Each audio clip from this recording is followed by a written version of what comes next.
Hey guys, I'm back. I'm back. I'll let everybody come on into the room. Let y'all come on in to the room and we will get this crunk off, you guys.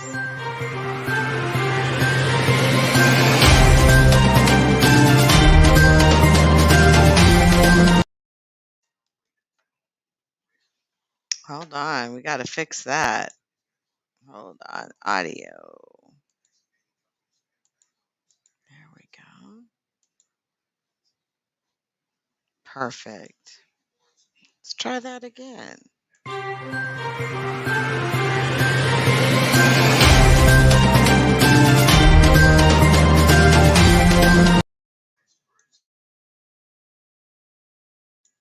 All right, guys. So let's get this going. So basically, thanks for coming back. We are back. I am going to play a video here for you guys, and the title of this video is called "Story Time." When the FBI was looking for LeakYou, and I'll show that to you guys so you can see the information here. Okay. This was, gosh, this was a minute ago, but I'm gonna let it play. But they say, who's racist? Okay, here we go, you guys. Noon. Let me go hit this chat real quick. Oh, look at this. Divine Feminine Leo Leading Lady. Hey, how are you? Just really quick, let me just make sure everything's working okay from the YouTube chat. I don't see it playing yet, though.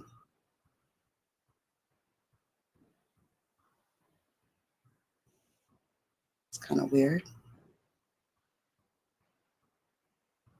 There it goes.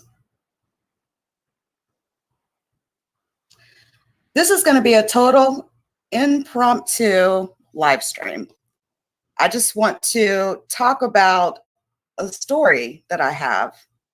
That's something that happened to me 11 years ago.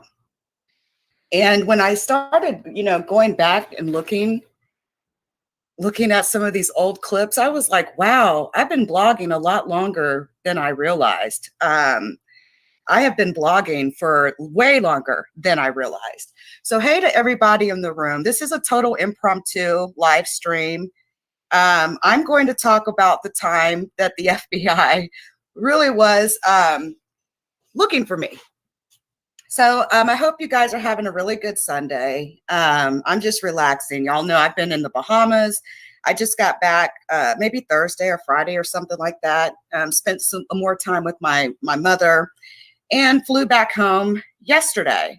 Got some sleep, made some, spaghetti, lots of good sausage in it, and got a lot of sleep. So I got up really early this morning, and I just got to kind of going through some of my old videos and old clips from my previous website. I used to run a crimes and justice website, and I didn't even realize I had been blogging past 11 years ago. I thought it was around 8 or 9 years, but it's longer than that.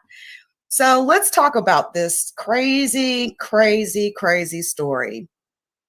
About 11 years ago, and I'm actually going to show you the clip that I did. This was so long ago. So I was running crimesandjustice.com back then in those days.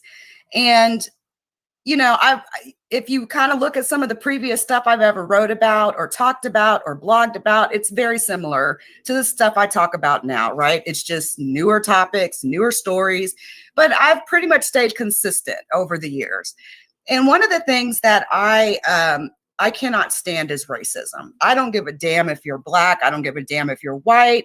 I see a lot of Black racism happening these days more than it used to be. But I used to get a lot of hell from white people. Now I get more hell from Black people because my skin is a lighter shade and bullshit like that. So hey to everybody in the room. I'm just going to tell this story real quick, and then you guys are more than welcome to chat, and I'll recognize your comments and everything. All right, so this is what happened. I caught wind of a guy in Virginia, Roanoke, Virginia, a man named William White. He also goes by Bill White. And the reason I caught wind of this guy is because this guy doxed the Jenna Six. Do you guys remember the Jenna Six out of Louisiana? Been a decade, I know. I can probably blame the whole R. Kelly video that I did for having me all up in my past thoughts.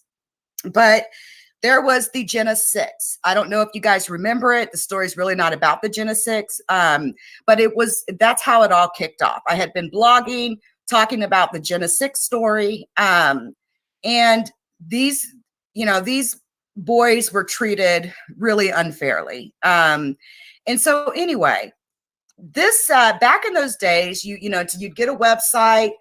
This was right at the time when they were privatizing who owned websites. So, back then people didn't really know that if you bought a domain, you could literally make it private so that no one even knows who owns the domain, right? And so this was back then. I caught wind of this guy. He was a racist. And this guy had a particular issue with the Jenna Six, Al Sharpton, Jesse Jackson, and he literally doxed these people. He would put their home addresses, their telephone numbers, and everything on his website. He used to run a website called Overthrow. It was a very, very, very popular racist forum-based type website where you could literally, if you were a racist, leave all your racist thoughts, right? And no one would give a shit. No one gave a damn. And it was a very, very, very popular website. The website ended up coming out of his control, though. And I wanted to buy the domain and flip it and turn it into like a sentiment against racism, but I haven't even checked in the last few years where that website stands. Honestly, it probably wouldn't even matter at this point. So anyway, using my technical ways, I wanted to know who is running this website and why are they doxing the Jenna Six? Why are they doxing Jesse Jackson? Why are they doxing Al Sharpton and threatening these people? Not only did he dox them, this guy was saying that these people needed to be hung by nooses. This guy was saying that they needed to be exterminated. They were all cockroaches. All Black people were cockroaches. I mean, this guy was fucked up, okay? He was fucked up. And so he was saying all these really racist, negative things on this very popular website. I was really surprised how popular that website was. And there was maybe 2 or 3 other well-known racist websites back then. I'm sure there's more now. Again, this was 11 years ago, okay? I decided to try to figure out who was running this website. I wanted to know who was behind this website, who the fuck this was that was doxing people, because at that point in my career, being an engineer, I knew that if I can find that out, I know who is doing all this, right? And in my typical LeakYou fashion, I was going to expose this person, right? So I end up doing a who is on the domain. If any of you guys know what a who is all it is a method to look up who owns a domain name, kind of like the phone book in a way. Now that's if during these days now, if you so choose to even be public about the domains that you own. But again, back then, being private about who owned websites, it really wasn't a big deal. It wasn't a lot of, there wasn't a lot of privatizing, who owned what site. So this guy, I did a who is lookup, discovered that, who owned it, Bill White, and he was based out of Roanoke, Virginia. And boom, I had his phone number. I had his address, right? I had all this information about him. And so I decided I would call the dude up. So I call him up, and the phone call, I did not realize that this phone call would have the FBI knocking on my door a couple months later. And I didn't even realize I'd be subpoenaed, have to stay in hotels in Virginia. It was crazy, right? It opened my eyes a lot. So I called the dude and I asked him, like, why are you doxing these Jenna 6 people? Why are you doxing the, Al Sharpton and Reverend Jesse Jackson? Why did I say Jesse James? Why are you doxing them on your website? Like, what are you trying to say? What is it that you have to say that's so important, right? And so this guy just goes into a rant, okay? And I'm going to play this clip for you guys. This was 11 years ago. This guy goes into this fucking rant, okay? And he proceeds to tell me that, by the fact that I even called him on the phone, I was going to be exterminated, hung by a noose in the fucking public square. This dude is fucking wacky, okay? And so let me just play the clip real quick so you can get a picture of, exactly what was said during all of that. Let me just share this out really quick. Y'all shouldn't have a problem hearing this video either. So let me just go. This was like an old ass little blog I used to, well, like I said, it was Crimes of Justice, but I wasn't really big into video blogging as much until about a year before all this shit happened, right? So this was actually the first video I had ever uploaded to that particular profile. Look at that, 11 years ago. It was a long time ago. So really quick, let me play this so y'all can hear it. I think it's only like 2 or 3 minutes long, right? Right. Hey, I do not care. I do not care. Hey, call me. Call me. Call me. Call me. Hey, do you understand?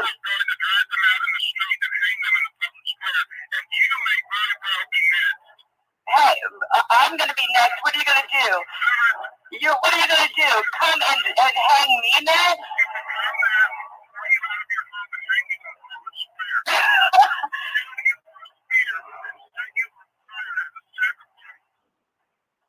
To who? Y'all just listen close. I know the audio kind of sucks.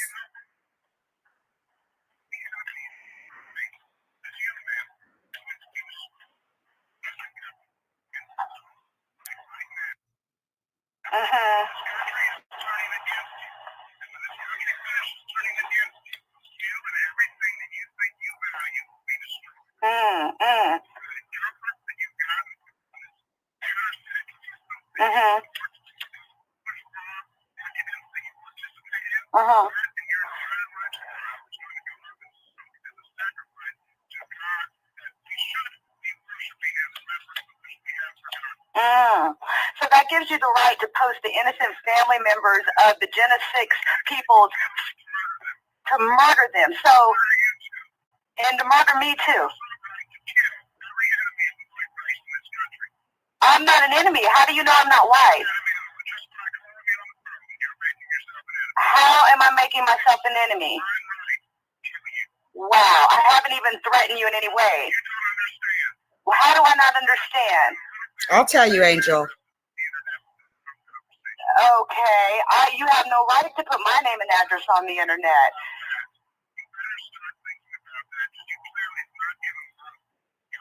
Wait a minute, you're the one who's posted innocent people's internet, their phone numbers and addresses on the internet. Wait a minute, you have said that they should be murdered and they should be lynched. Why would you do that?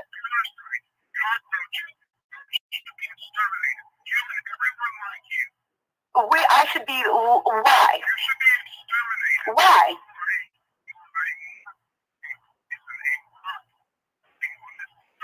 But why? All right. If y'all want to go watch this crazy video, I know the audio kind of sucks, but if you really listen to it, you can absolutely hear what the man is saying. You can see that I actually noted that I did this on September the 24th, 2007. It was probably November, October or November when the FBI came knocking. So again, let me just stop sharing this really quick. So if you really pay attention to the audio, the dude is saying that I should be exterminated, that the Jenna 6 should be exterminated. He also, felt that way about Jesse Jackson and Al Sharpton, pretty much anybody that was Black or came against him for any sort of reason whatsoever. He talked about hanging me in the public square. He said as a sacrifice to some weird ass name. I don't even know, even to this day, what he was talking about as far as his beliefs are concerned. And he was very much so full of hate, Char, very much so full of hate. He felt that the Jenna 6 boys should be exterminated, as you can hear in that audio clip, right? And so, that piece of audio that I did in 2007, like I said, a couple months later, FBI comes knocking, an FBI agent. And I was like a little taken aback. I was like at the height, I would say I'm still at the height of my career, but I was like really really getting into engineering and being like a leader in engineering and IT and all that type of shit. And this dude, this FBI agent wants to talk to me about William White. Now, keep in mind, I had done several blog articles about him, but this FBI agent had seen that YouTube video, which told me he was searching for any YouTube video with this dude's name on it, right? And he found mine. And the audio piqued his interest, right? Because he's hearing this guy talk about exterminating Black people, okay? Exterminating them like cockroaches, as he said on that phone call. And so this FBI agent comes, I'm not even going to say his name. And we sit down and we have a conversation and we talk about how I obtained this audio, what I had done, how I obtained his phone number. Like we went through all of those little details, right? And before I knew it, he's telling me, okay, you're going to have to come to Virginia. And I'm like, for what? I've already told you everything I know. And he's like, well, it's either that or a subpoena. We all know with a subpoena, you're required to show up, right? Now I'm living in a whole nother state, and this guy's telling me that I have to fly out to Virginia, and not just 1 or 2 days. I have to stay out there for several days, and I have to go talk to all these U.S. attorneys and all sorts of things, right? So anyway, he ends up getting my flight, all that shit booked, all that, but I ended up getting a subpoena anyway. Matter of fact, even after all of this happened, I even still got letters from the FBI telling me Mr. William White's current status. He's actually in prison right now. But even after that, I received letters about every 6 months or so letting me know dude was still locked up. So anyway, hey, Black Royalty Entertainment. Hi to everybody. I haven't even acknowledged anyone in the room yet because I'm just running my mouth. But anyway, so I get to Virginia. The FBI agent came and picked me up at the airport. He immediately, was like, you want anything to eat? I'm like, no, I'm good.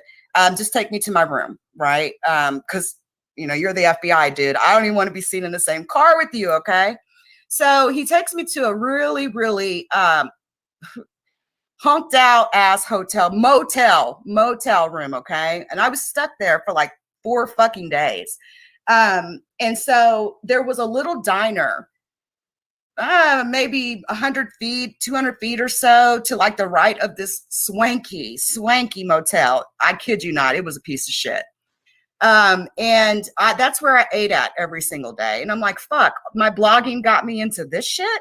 That's what I was thinking the whole time. Really? I'm just a fucking blogger, right? But what people need to understand is blogging has real life consequences to it. Real life consequences, okay? Not that I was bullshitting around or making up stories of things that weren't true. My shit was absolutely true. But I never in a million years thought the FBI would be, seeking me out and wanting me to essentially testify about this clip. But I'll get into that. So I get there, right? The FBI agent picked me up at the airport. He took me to the motel, you know, and I, you know, put my stuff down, and he wanted to have an interview with me that afternoon with him and the United States state attorney and his staff. So he, you know, he went and did something. He picks me back up at the motel, and we proceed to go. We're in Roanoke at this point, and we go down to the U.S. State Attorney's office. And I spent quite a few days in that U.S. Attorney's office talking to that U.S. attorney about this whole case. So keep in mind a little back history on William White. William White is a neo-Nazi. He was actually listed on the SPCA's top 20 neo-Nazi racists in the world. And this guy, on top of doxing, you know, very important leaders, he actually threatened a couple judges down in Florida. He actually threatened his ex-wife. This dude is dangerous. On top of that, this dude, like, he did not just say things, like, he would say things to let you know, bitch, I want to kill you. Okay. This guy was very, very dangerous. And some other back history on him is he used to rent up little apartments or hotels or condos, whatever you want to call them, but he owned a building. Dude had some money. He owned a building, and he rented out these little apartments or whatever you want to call it, and would intentionally do racist things to the tenants of these buildings. If I'm not mistaken, I believe one of his buildings was a Section 8 building, and he would intentionally fuck with these people.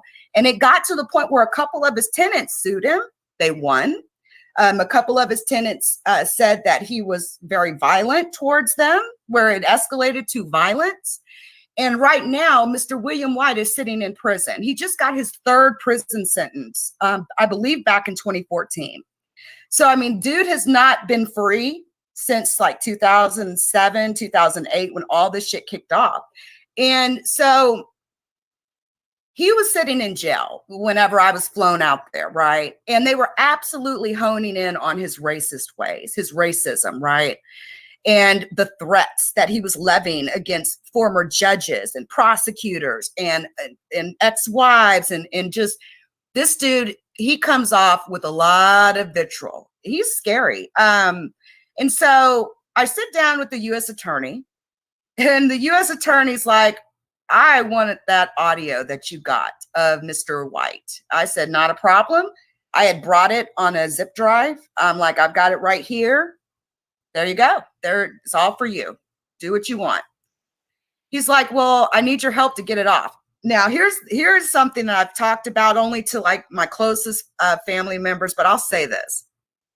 I'm in IT, right? And I was really surprised, okay? I was really surprised. And I'm not going to say anything to knock anybody, but I was really surprised at how low the level of technical expertise was in that building. I'm just saying. Just to get a file off a zip drive, when we talked about encryption, when we talk about certain files, this ended up turning into almost like an IT session. Let me ask you some questions. How can I, how can I break the password on an encrypted file? At that point, I knew that Bill White had some encrypted files that this U.S. attorney and the FBI wanted to get into, but he had encrypted it, right? So there was a lot of questions around that. There was a lot of questions on, even back in those days, how do you download a video from YouTube, right? And just now in the last few years, it's become something very commonplace where you can download videos from YouTube, you can do screen recording. But keep in mind, this shit did not exist in 2007, okay? So I got a lot of questions. And we were there pretty late that day. And it was the U.S. attorney, the FBI agent, and one of the U.S. attorney's paralegals. She was sitting there doing reporting the entire time I was in there. Like everything I said was being written in their little machine or whatever. So then he has me, before I left that night, he's like, let's take this zip drive that you've given me to our little IT little office downstairs in the basement. It was literally downstairs in the basement. And I handed it off to a woman, and I was surprised. I was like, wow, another woman in IT at the FBI at that. And just keep in mind, during those days, I was very aware of doing IT for a government versus doing IT in the private sector. Even now to this day, you didn't really make a lot of money in the government, and the knowledge that people have in the government it's not as high as people in private practice, only because you're very constricted in what you're allowed to do, right? And unless you take the initiative to learn these things outside of your 8-to-5 job, you're going to stay just as dumb as the smartest person in the room with you, right? And so I was struck by how low the level of knowledge was. Now, I'm not knocking our FBI, I'm not knocking any of our government organizations, but I was struck by that. And I was like, wow, this is concerning to me, right? And even from that day forward, I was just always like, we have to make sure this knowledge gets into the hands of our government if we expect them to keep up with anything people are doing on the internet. I felt like I was like 5 years ahead of them. Really, I did. But again, you are only as smart as the dumbest person, or you're only as, you know what I'm saying, right? It's just the way that it is. So I had to come back the next day. I come back the next day, and I'm sitting there in the U.S. Attorney's office, and he's asking me more questions. He finally, and he told me we couldn't get your audio off the zip drive. I was like, dude, I've given you this entire zip drive. Like back in those days, that was a luxury, okay? But at the job that I had, I was able to get all kinds of stuff like that. And it was like maybe a 75 to 100 meg file, right? And he had problems getting this file off this drive. And so I ended up having to sit at this U.S. Attorney's office, okay, and copy this file onto his machine. It was crazy. And it took a while. Get down. Hold on, guys. Get down. Get down. Thank you. Y'all know my daughter has a dog. That annoys me. Anyway, so then, after helping him get the file off the zip drive onto his local machine, onto his PC, he needed to share that file with somebody, with other people, right? It was the lady I had given the zip file to, or the zip drive to, the day before, who couldn't get the file off the zip drive. And so I ended up being walked back down to the basement, where I had to sit down with her and show her how to get this file shared on the network. I'm not kidding you. She did not know. And yeah, again, I was very struck at that. And I knew that second day, like, okay, their level of knowledge in regards to some of this stuff is just not, they don't have like an expert here right now. So I kind of had to take lead in getting this file there. But finally, we got it there, got it shared on the network. Great, that's done. I then ended up going right back upstairs. I think me and that girl spent about an hour and a half to 2 hours together. And she would ask me questions. How did you get this video, down from YouTube? And I'm like, easy, I downloaded it. And she's like, well, how'd you do that? Whatever, right? So I then get escorted back upstairs, back into the U.S. Attorney's office. And he proceeded to, ask me more questions. And he started asking me questions again about encrypted drives. That's where I really clued in on the fact that this guy, Bill White, had files encrypted that the FBI could not crack for whatever reason. And so I gave them advice on how to crack that, how to get into those encrypted zip drives, if at all possible. It really depended on what software he used to encrypt it. But it was a simple, it just needed to do like a dictionary password break on it. So anyway, that went on until probably 6 or 7 o'clock at night. And I was still with the FBI agent, the U.S. attorney, and the paralegal, the staff that was putting everything we said into the court documents. So then this guy tells me, well, I'm going to have you come back tomorrow, and you're going to be in front of a secret grand jury. That's when I got schooled to grand juries, how secret they are, and had to testify in front of one for, I want to say, 4 or 5 hours or something. It was long. It was a very long day. So the FBI agent, he escorted me the whole time I was in Virginia. He takes me back to my motel room. And the next day he picked me up and he takes me to this U.S. Attorney's courthouse. I get escorted in and I'm sitting back in like kind of a back room in a way. And I noticed there were two other people in the room with me. I noticed that one of them looked like, you know, your average woman or whatever, but you could tell she was there. And she had to be there. Well, you could tell she was there for this case. You could tell, you know, she had to have been there for this case. The only people that were even back there, it was all about this particular case. It was a big deal. The other guy, I could tell was a neo-Nazi. He had the whole tattoos going on. He had the strikes of lightning behind his ear. He had other racist tattoos. And I knew, looking at him, he had to have known William White in some form or fashion. And the fact that we're all here, and I know I'm about to testify in front of a secret grand jury, I know he has to be here for the same thing. He ended up going first in front of me. And Judge Turk, I think was his name, was the judge on this case. And he was in there probably 2.5, 3 hours. I was just so tired. I was, even by then, and I hadn't even testified yet. So it maybe was 1 o'clock in the afternoon or something. They finally called me in there.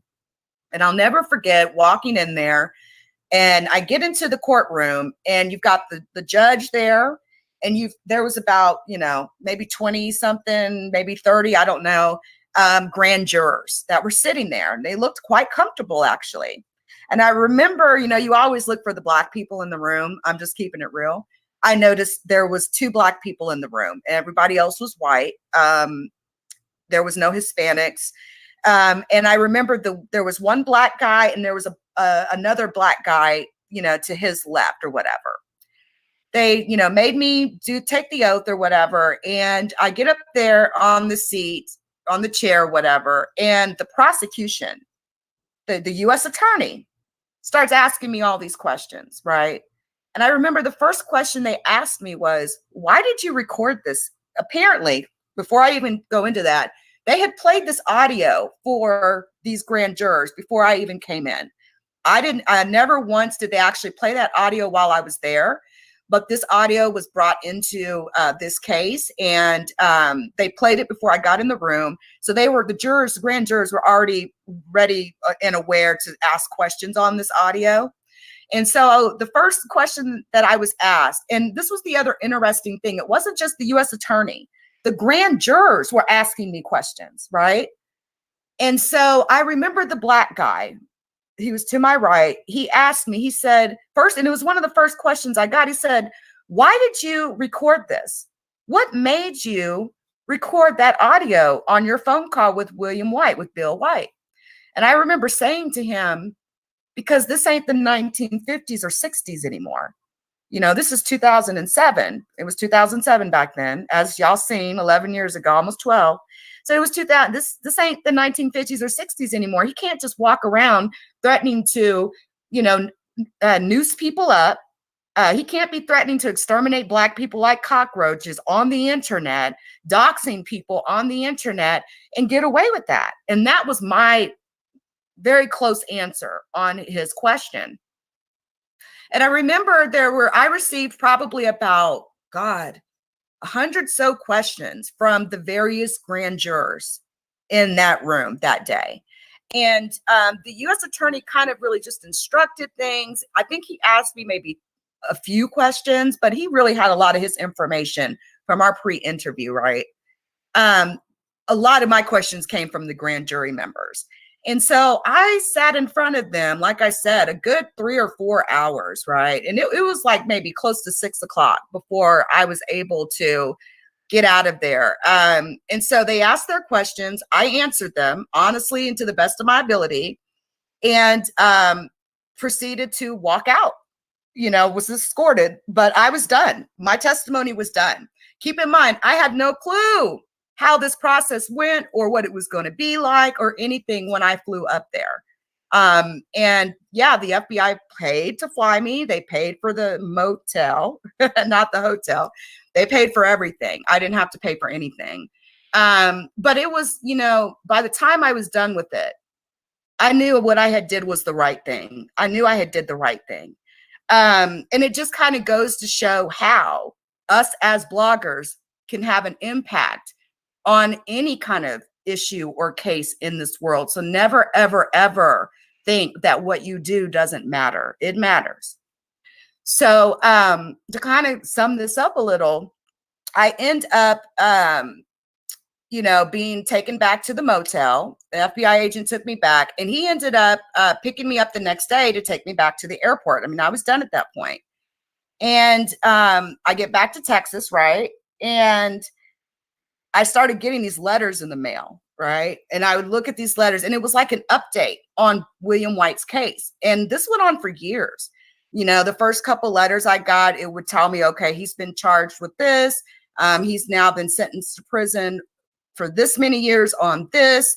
And it was, you know, I started to realize, wait a minute, are these like those weird safety letters that you get whenever someone you know is like assaulted you or something and they go to prison and they keep you up to date on their status or their release date, right? And I realized that it was exactly that. And then I realized, damn, did I do something that was kind of dangerous to me? And that's when it kind of sunk in on how dangerous this was. And so I got these letters. I lived in that house probably about 6 years. I got these letters the whole time that I lived in that house in Corinth. And he was locked up. He's still locked up. He, just like I said, got a fresh prison sentence back in 2014. It seems to me that when he gets close to getting out, right, or close to getting probation or parole, they come at him with something else. And so I would not be surprised if that same FBI agent or U.S. attorney or FBI agent would probably look this video up just because they're going to be searching dude's name, right? So it was like, wow, I didn't realize that a YouTube video could have that sort of impact. Never thought for a million years that the FBI would come knocking on my door over a damn YouTube video that I did. So y'all keep that shit in mind when you're out here putting these videos out there. So needless to say, I mean, life has been fine. I've not received any threats up to this day by this man or any of his minions, as Leanne says. But it was a crazy ass experience. I'll tell you that. I didn't even tell anybody at my job what I needed that time off for. It was a very, very quiet thing. And the FBI agent guy, he actually was very insistent that I be very quiet about the whole thing. Like, don't go blogging about it, right?